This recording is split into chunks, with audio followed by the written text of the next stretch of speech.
आपल्या गावातल्या, आपल्या तालुक्यातल्या, आपल्या जिल्ह्यातल्या शेतकऱ्यांकरता खऱ्या अर्थाने जालना जिल्ह्यावर धडक मोर्चा काढायचं काम जरी पडलं, उद्या रस्त्यावर उतरायचं तरी काढू.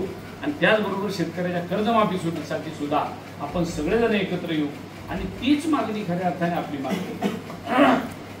गावाची नाली करायची, शाळा खोली बांधायची, एखादा रस्ता करायचा, सभागृह बांध, ही कामं रोजची आहेत, ती आपण करत राहू.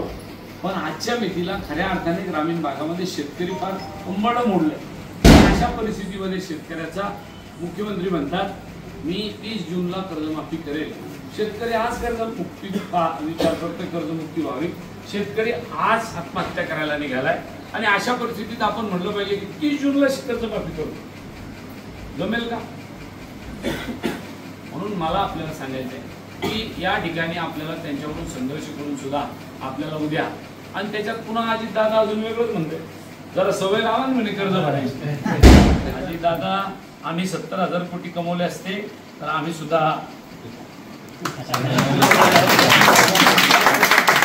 कर्ज भरलं असतं. पण आम्ही शेतकऱ्याची मुलं आम्हाला आमच्या खड्या दाण्यामध्ये, आमच्या डाळ दाण्यामध्ये, आमच्या शेतीमालामध्ये त्याच्यावर आमची उपजीविका आहे, त्याच्यावर आमचं पोट आहे. आणि म्हणून तुम्ही आमची चेंडाळणा करताय, ते योग्य नाही. आज नाही तर उद्या दिवस बदलत असतात दादा, परिस्थिती बसून राहत नसते. पण आज नाही तर उद्या निश्चितपणाने बदल होईल आणि शेतकऱ्याचं पण राज्य पुन्हा एकदा येईल. शेतकऱ्यांच्या बाबतीत या सरकारला काही देणं घेणंच राहिलेलं नाही. काय म्हणायचं ते मला राहायचं तर काय करायचं ते करा. म्हणून माझी आपल्या सगळ्यांना विनंती राहील की आपण शेतकरी म्हणून आता एकजूट करण्याची गरज आहे आणि सरकारला धडा शिकवण्याची गरज आहे. हे सुद्धा मला आपल्याला या ठिकाणी सांगितलं पाहिजे. बदनापूर तालुक्यामध्ये समस्या तुम्ही जर विचारत सांगा तुमच्या. मी सांगतो ना तुमच्या समस्या. घरकुलाचे पैसे येत नाही, तिथं नेऊन पैसे द्यावे लागते. मग विहिरीचे पैसे येत नाही, तिथं नेऊन पैसे दिले तर पैसे येतात. हे पैसे चालले कुठे? हे पैसे चालले कुठे? हे पैसे चालले इथल्या नेत्याकडं आणि नंतर निवडणुकीला ते फक्त वाटायला मिळतात, अशी म्हणायची वेळ. आणि म्हणून खऱ्या अर्थाने ही मागणी महाराज कसं आहे, महाराज वारकरी संप्रदाय, शिक्षण आपलं संगीत विशारद हे काम करीत असल्यामुळे महाराज बोलू नका, उभा राहून समस्या मांडा. मी काय म्हणतो साहेब बोलतायत आपल्या महाराजांनी आपल्याला सांगण्याचा प्रयत्न केला की आपण काही ना काही समस्या असेल तर सांगाव्या. खऱ्या समस्या ह्याच महाराज की मला घरकुलाचा हप्ता टाकला जात नाही, माझी विहिरी मंजूर करून दिली जाते, तोंडाकडे पाहून काम केलं जातं. तुमच्या पक्षाचा आहे, माझ्या पक्षात असला तरच मी मंजूर करेल. ह्या ज्या समस्या आहे ना त्या लहान मुलासारखे भांडणे होऊया जालना जिल्ह्यामध्ये. आणि इतकं सुद्धा करून पुन्हा त्याच्यावरही पैसे द्यावे लागतात. हा काय तमाशा. म्हणून मला मागण्याही माहिती आहे, त्याची उत्तरही माहिती. आपल्या सगळ्यांना एकत्र येऊन उद्या त्यावेळेला पंचायत समितीला, तहसील कार्यालयाला उद्या मोर्चाही काढायचं काम पडलं तर मी आपल्यासोबत आहे, तुमच्यासाठी रस्त्यावर उतरायला तयार. ह्या मागण्या घेऊन खऱ्या अर्थाने आपला खासदार, मी एकमेव खासदार आहे 2 जिल्ह्यात. आणि कुणाचा आहे? तुमचा आहे. उद्या तुम्हाला अडचण आली तर मी सरकारच्या विरोधात अर्ध्या रात्री रस्त्यावर उतरायची तयारी मी ठेवली पाहिजे.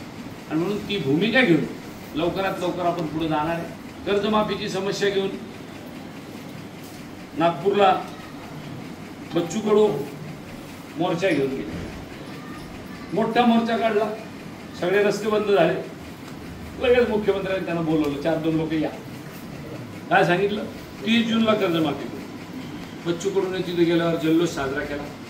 मला एक नाही कळत, आपण लोक अर्ध्या अडकुंडाने का पिवळे व्हायला लागलो कळेल. कोणतंही काम झालं की जल्लोष साजरा. अरे मिळालं, पदरात काय पडलं? 30 जूनला 9 महिने बाकी आहे, कधी मिळणार आहे कर्जमाफी? या सगळ्या बाबीचा आपण सगळेजण विचार विनिमय करून येणाऱ्या काळात मग ते धोपेश्वरच नाही, मग बदनापूर तालुकाच नाही, अख्खा जालना जिल्हा आपला शेतकरी त्याचं कंबड मोडलंय, त्याच्या पाठीशी आपल्या सगळ्याला खंबीरपणे उभं राहण्याची गरज आहे. एवढंच आजच्या या कार्यक्रमाच्या निमित्ताने सांगतो. आपण सगळेजण एवढ्या मोठ्या संख्येने गावकरी या ठिकाणी उपस्थित राहिले त्याबद्दल आपल्या सगळ्यांचे आभार मानतो, आपल्याला धन्यवादही देतो. आपण मोठ्या प्रमाणात मला लोकसभेमध्ये सहकार्य केलं, आपण मला निवडून दिलं आणि मोठा विजय आपल्या आशीर्वादाने मला मिळाला, त्याबद्दल पुनश्च एकदा आपल्या सगळ्यांचे आभार मानतो आणि इथंच थांबतो. धन्यवाद. जय हिंद, जय एबीपी माझा, उघडा डोळे बघा नीट.